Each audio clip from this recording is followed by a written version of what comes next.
आज का जो हमारा टॉपिक है DBMS के अंदर वो है टाइप्स ऑफ DBMS। ठीक है, टाइप्स ऑफ डेटाबेस। ओके, तो इसमें हमें टाइप्स ऑफ डेटाबेस के साथ ही या टाइप्स ऑफ SQL भी हम कह सकते हैं। ठीक है, तो ये हमारा आज का टॉपिक है। तो इसके अंदर SQL कंस्ट्रक्ट पहले मैं बता देता हूँ कि SQL कंस्ट्रक्ट में हमने जो लास्ट टॉपिक था, ठीक है, वो हमारा था प्रेडिकेट। तो प्रेडिकेट कुछ नहीं होता, सिंपली एक ट्रू और फॉल्स जो बूलियन फॉर्म में हमें प्रोवाइड करना होता है इन्फॉर्मेशन, वही हमारा होता है। ठीक है, तो इसलिए हम टाइप्स ऑफ SQL कर रहे हैं टॉपिक, और इसमें भी आप देखेंगे ब्रैकेट में तो लिखा हुआ है ब्रीफ ओवरव्यू। ठीक है, तो हमें ओवरव्यू लेना है, केवल ओवरव्यू किस चीज़ का, SQL का, कि क्या होता है। ठीक है, तो हम दोबारा से वो SQL के बारे में ही आज हम पढ़ेंगे। तो व्हाट इज़ SQL? SQL कुछ नहीं है, SQL is a structured query language which is a computer language for storing, manipulating and retrieving data stored in relational database। ठीक है, तो SQL क्या है? एक structured query language है जिसमें जो कंप्यूटर लैंग्वेज है जो हमारे स्टोर करने के लिए, मैनिपुलेट करने के लिए और रिट्रीव करने के लिए आती है डेटा को। ठीक है, SQL is the structured language for relational database system. SQL क्या है? एक स्टैंडर्ड लैंग्वेज है रिलेशन डेटाबेस सिस्टम के लिए। All relational database management system like MySQL, MS Access, Oracle, Sybase, Informix, Postgres and SQL server use SQL as a standard database language. तो जितने भी हमारे डेटाबेस हैं, तो SQL उसमें क्या है, एक रिलेशन डेटाबेस की तरह वर्क करता है। और ये क्या है, इसमें एक डेटाबेस लैंग्वेज है। ठीक है, SQL। तो SQL कमांड्स हमारे पास आती हैं जो कि हैं DDL, DML, DCL और DQL। ओके, तो ये सब क्या है, टाइप्स ऑफ, हम इसको टाइप्स ऑफ SQL भी बोलते हैं। ठीक है, SQL कमांड्स को है। DDL मतलब किस टाइप का हमारा डेटाबेस है वो, तो डेटा डेफिनेशन लैंग्वेज हो गया। DML data manipulation language, DCL data control language, DQL data query language. Okay, अब इसके अंदर SQL कमांड्स हमारी, तो ये आपका कभी भी नहीं आएगा टाइप्स ऑफ SQL क्या होते हैं, आपको सिंपल ये बताना है कि SQL क्या होता है। ठीक है, तो SQL कमांड्स अब उसमें DDL के अंदर, डेटा डेफिनेशन लैंग्वेज के अंदर, क्रिएट, ऑल्टर, ड्रॉप। ठीक है, create a new table, a view of a table or other objects in database. ठीक है, फिर ऑल्टर में modifies an existing database object such as a table, drop में delete an entire table, a view of a table or other object in the database. तो create, alter, drop, ठीक है, ये DDL commands होती हैं। 3, create से हम नई टेबल क्रिएट कर रहे हैं टेबल किसी भी डेटाबेस के अंदर, या फिर उस टेबल का व्यू क्रिएट कर रहे हैं। ऑल्टर से हम उसको मॉडिफाई कर रहे हैं एग्जिस्टिंग डेटाबेस के अंदर, और ड्रॉप से क्या कर रहे हैं, हम पूरी टेबल को डिलीट कर रहे हैं। ठीक है, या उसका टेबल का व्यू डिलीट कर रहे हैं। फिर है DML डेटा मैनिपुलेशन लैंग्वेज, इसमें आती हैं इंसर्ट, अपडेट, डिलीट। ठीक है, इंसर्ट में क्रिएट अ रिकॉर्ड, हम नया रिकॉर्ड अपडेट कर रहे हैं डेटाबेस के अंदर, और अपडेट का मतलब मॉडिफाई रिकॉर्ड। ठीक है, तो क्रिएट, इंसर्ट में हम इंसर्ट कर रहे हैं, अपडेट के अंदर जो हमने इंसर्ट कर दिया डेटा उसको ही हम अपडेट कर रहे हैं, और डिलीट के अंदर हम उस रिकॉर्ड को डिलीट कर रहे हैं। ठीक है, DCL data control language, grant और रिवोक होते हैं इसमें। ठीक है, 2 फंक्शन या 2 कमांड्स कह सकते हैं। Gives a privilege to the user, और रिवोक होता है takes back privileges granted from user. तो जो हम ग्रांट में जो प्रिविलेजेस यूज़र को प्रोवाइड करते हैं वो हम रिवोक में क्या करते हैं, छीन लेते हैं उसमें। ठीक है, फिर DQL डेटा क्वेरी लैंग्वेज, इसमें आता है select, retrieve certain records from one और मोर टेबल्स। तो सेलेक्ट का यूज़ होता है इसमें, मतलब जो हम कोई भी क्वेरी कर रहे हैं डेटाबेस से, ठीक है, तो हमें रिट्रीव करने के लिए डेटाबेस से कोई भी वैल्यू को वो सेलेक्ट का यूज़ करना पड़ता है। अब SQL RDB में कॉन्सेप्ट, ठीक है, तो टेबल के अंदर होता है रिकॉर्ड, कॉलम और सेल।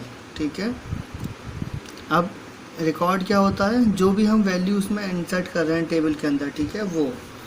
कॉलम इस टाइप से हमारे हॉरिजॉन्टली जो होते हैं वो कॉलम्स होते हैं, और सेल हमारा एक वैल्यू पर्टिकुलर। ठीक है, जैसे name, ID, name, age, address, LD, ये क्या है, ये कॉलम्स हैं। सेल क्या है, रमेश। ठीक है, जो रमेश है वो एक सेल है। और नल नल जिसमें कोई वैल्यू नहीं होती वो नल होता है, ठीक है। एसक्यूएल आरडीबीएमएस कॉन्सेप्ट के अंदर SQL constants applied on columns not null constant, जो हमारे कॉन्स्टेंट लगते हैं एसक्यूएल कॉन्स्टेंट्स होते हैं, रूल्स कह सकते हैं, ठीक है। तो नॉट नल कॉन्स्टेंट हमारा लगता है कॉलम्स के ऊपर जिसमें हमारी वैल्यू नल नहीं हो सकती। यूनिक कॉन्स्टेंट, यूनिक होनी चाहिए वैल्यू। प्राइमरी की भी होनी चाहिए, ठीक है, प्राइमरी की कांस्टेंट भी वहीं लगता है। फॉरेन की कॉलम के ऊपर लगता है और चेक कांस्टेंट, ठीक है। तो ये सब कहाँ लगते हैं, कॉलम के ऊपर। फिर data integrity, data integrity integrity आता है। There are no duplicate rows in a table, तो हमारे टेबल में कोई भी डुप्लीकेट रोज नहीं होनी चाहिए। Domain integrity enforce valid entries for a given column by restricting the type, इसमें क्या है, एनफोर्स करना है वैलिड एंट्रीज कि हमारे टेबल के अंदर हो रही है गिवन कॉलम में। और referential integrity, rows can not be deleted which are used by other records, तो रेफरेंशियल इंटीग्रिटी मतलब रोज हम डिलीट नहीं कर सकते जो हम दूसरे रिकॉर्ड में यूज़ कर रहे हैं, ठीक है। तो हमने रेफरेंस दिया हुआ है इसीलिए हम डिलीट नहीं कर सकते। User defined integrity enforces some specific business rules, तो इसमें कुछ बिजनेस स्पेसिफिक रूल्स होते हैं हमारे, ओके। फिर data types, character data type आता है, इसके अंदर होते हैं char and varchar two varchar two, ठीक है। ये सब क्या है, डेटा टाइप्स हैं। फिर numeric data types, number, binary, float, binary double, और डेट टाइम डेटा टाइप होता है डेट, ठीक है। ये सब क्या डेटा टाइप्स हैं हमारे। फिर DCL, create user, define user with user name password, grant sufficient privileges, तो हम क्या करते हैं, यूज़र एक क्रिएट करते हैं जिसमें हम उसको यूज़र नेम और पासवर्ड देते हैं और उसमें कुछ प्रिविलेजेस असाइन कर देते हैं, ठीक है।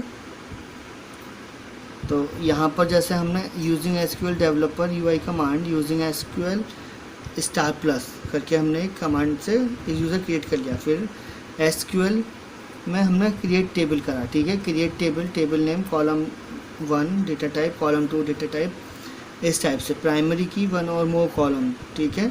तो यहाँ पर हमने टेबल क्रिएट कर ली, ठीक है। टेबल पर्सन क्रिएट करा है हमने, create table person, ISSN number, first name वैरकेट 200 नॉट नल, लास्ट नेम वैरकेट 200 नॉट नल, इस टाइप से हमने वैल्यूज़ इसमें इंसर्ट करेंगे हम लास्ट में, ठीक है। तो ये हमने क्रिएट टेबल करा है अभी सिंपली।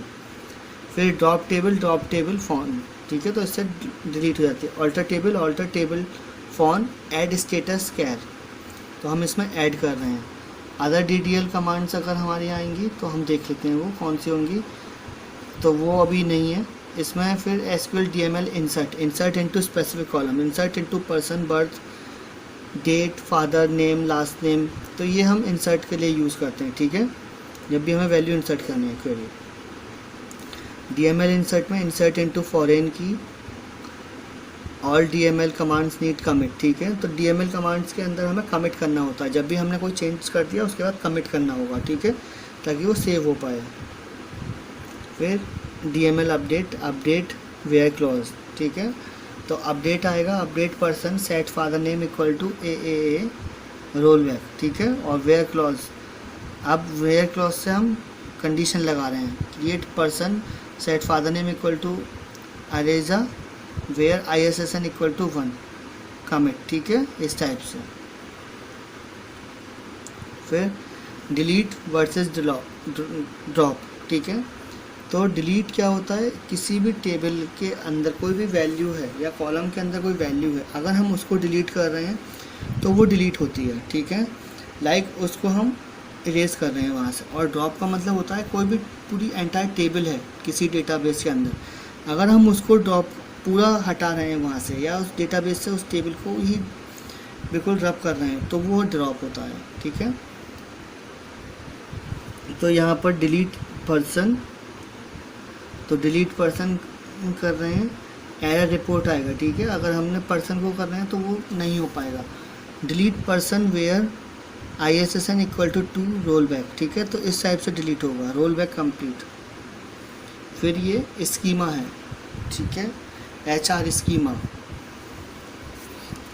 जो डेटाबेस में हमारा होता है, तो हमारा डेटाबेस किस टाइप से स्टोर होता है वो हमें देखना है। एक यहाँ पर टेबल है, एक यहाँ पर, इस टाइप से हमारे मेमोरी में एलोकेशन होता है तो उसको स्कीमा की फॉर्म में होता है, ठीक है। फिर SQL DQL select column 1, column 2, column n from table name, ठीक है। तो हम यहाँ से क्या कर रहे हैं, हम डेटा को फैच कर रहे हैं सेलेक्ट करके, ठीक है। तो अगर हमने select star from table name दे दिया तो केवल हमारी जो पूरी टेबल है वही फ़िल्टर होके आ जाएगी उस डेटाबेस से। अगर हमने कोई कंडीशन दी है, सेलेक्ट स्टार की जगह पर हमने नेम दे दिया है, तो select name equal to A from table name, जो भी हमारा टेबल है, तो वहाँ पे जो भी ए से नेम होंगे वो आ जाएंगे हमारे सारे, ठीक है। तो स्पेसिफिक कॉलम में भी आ जाता है हमारे पास, यहाँ पर है select first name last name from employees, ठीक है। तो हमारे जो एम्प्लॉय टेबल उसमें से हमने केवल फर्स्ट नेम और लास्ट नेम ही सेलेक्ट किया है, ठीक है। तो ये स्पेसिफिक हमारे पास कॉलम सर्च हो खड़ा है। और यहाँ पर हमारे पास ऊपर वाले डायग्राम में देखेंगे तो पूरा टेबल ही आ गया है, ठीक है, इस टाइप से। फिर डिस्टिंक्ट क्लॉज होता है, select distinct column 1, column 2, column n from table name. तो हम कोई भी डिस्टिंक्ट करने के लिए, लाइक जैसे हमने सेलेक्ट किया था कि 2 कॉलम हमने फाइंड आउट किए थे, सेम वे में डिस्टिंक्ट क्लॉज भी यूज़ होता है, ठीक है। अगर हमें कोई पर्टिकुलर कॉलम हमें टेबल का चाहिए तो हम डिस्टिंक्ट का भी यूज़ कर सकते हैं, सेम वर्क यहाँ पर डिस्टिंक्ट भी परफॉर्म करता है। फिर where clause, select column 1, column 2, column n from table name where condition. तो जो भी कंडीशन हमें देनी होती है वो यहाँ पर हम देखते हैं। तो वेयर में हमारे एंड और कंडीशन होती है। एंड में क्या होता है, दोनों कंडीशंस अगर ट्रू होंगी तभी वो आगे जाएगा, और में क्या होता है, अगर एक भी कंडीशन ट्रू है तो वो उसको एग्जीक्यूट करता है, ठीक है। फिर in clause, not in, null in where. तो ये इनको हमें डिटेल में जितना जानने की ज़रूरत नहीं है, ठीक है, क्योंकि हमें ब्रीफ एक ओवरव्यू लेना था, ठीक है। तो ये हमारा ओवरव्यू कंप्लीट हो चुका है। ऑर्डर बाई में हम अरेंज करते हैं, DESC डिसेंडिंग, और असेंडिंग हमारा बाई डिफ़ॉल्ट होता है, ठीक है। ये ग्रुप बाई एग्रीगेट फंक्शन, तो हमें इसको हम कवर कर चुके हैं ऑलरेडी, पहले ही हमने स्टार्टिंग में कवर कर लिया था। तो इसमें हमें इसके बाद ज़्यादा हमें डिटेल में नहीं जाना है, ठीक है। यही था, ठीक है। इसके लिए आज के वीडियो के लिए इतना ही। नेक्स्ट वीडियो में मिलेंगे नए टॉपिक है। Thank you.